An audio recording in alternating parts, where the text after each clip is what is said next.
मैं देश का अकेला लाडला कवि हूं जो विवाहित हूं, मगर मेरी पत्नी मेरा सम्मान नहीं करती भाई साहब। अब नहीं करती तो नहीं करती। एक अदद बाबूजी, एक अदद मेरे पास भी पत्नी है, मांग में सिंदूर नहीं लगाती। मैंने कहा देख भाग्यवान, ब्राह्मण के घर की बहू है, लगाया कर। बोलती है नहीं लगाती। मैंने पूछा क्यों, तो मुझको समझाती है कि देखो ये सिंदूर वो चीज है जिस पर औरतें गर्व करती हैं। मैं किस पर गर्व करूं?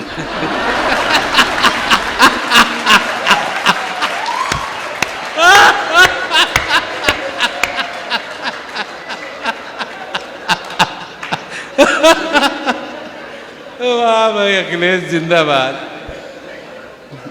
भाई मैंने कहा देख भाग्यवान, मैं एक अदद वो आइटम हूं जिसने तुझे एक औलाद फौलाद जैसी दी है, जो 5 फीट 8 इंच लंबा है, गोरा चिट्टा है, 58 किलो वजन का है, इंटर में पढ़ता है, बड़ा होकर मेरा नाम रोशन करेगा। मैं उस पर नाज करता हूं, इसलिए तू मुझ पर नाज कर। तो और भन आ गई भाई साहब मेरे ऊपर, कहने लगी देखो अब हमारा मुंह मत खोलवाओ,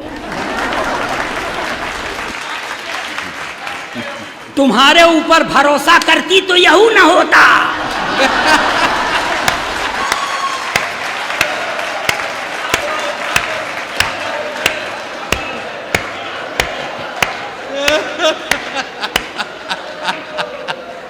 ये ऐसा होता है।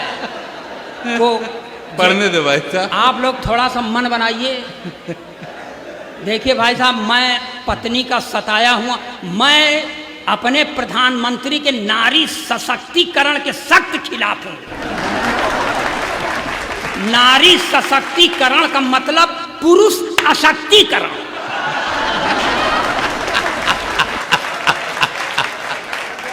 एक चीज और देखिए, मैं ओरिजिनल पोएट हूं, जो देखता हूं वो लिखता हूं। मैं कोई वीर रस का कवि तो हूं नहीं कि आजादी को पटेल और सुभाष चाहिए, कहां से लाओगे?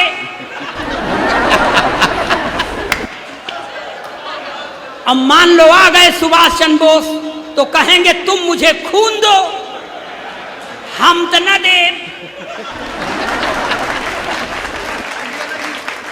जोन पाव 1.5 पाव बचा है वही चूस के बैठ जाए तो घर वाले क्या करेंगे?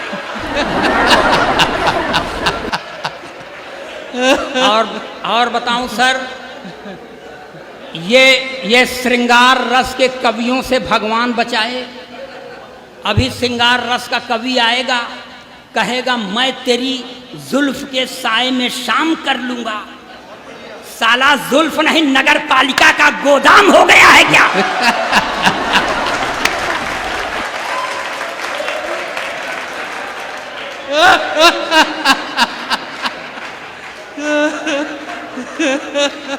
हाँ जियो भैया अखिलेश द्विवेदी। ये इसलिए मैं ओरिजिनल पोएट।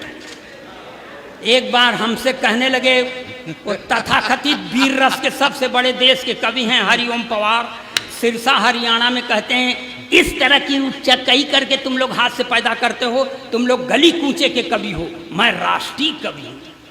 हमने कहा हम भी राष्ट्र में रहते हैं, हम भी राष्ट्रीय कवि। तो कहा कि अगर तू अपने को राष्ट्रीय कवि समझता है तो मैं अंतर्राष्ट्रीय कवि हूं। मैंने कहा तू अंतर्राष्ट्रीय है, मैं ब्रह्मांडीय कवि हूं।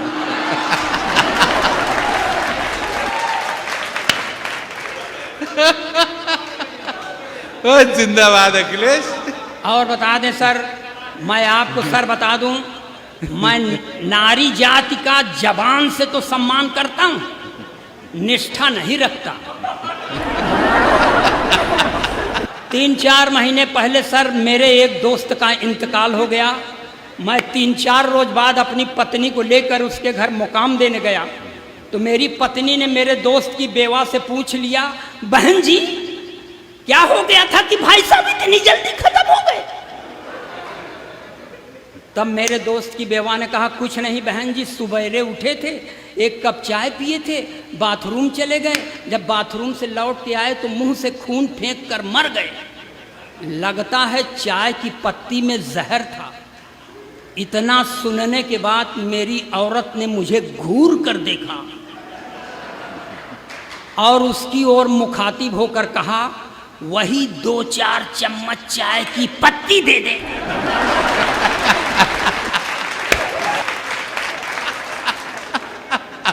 मैंने कहा भाग्यवान, ये तू चाय की पत्ती क्यों मांग रही है?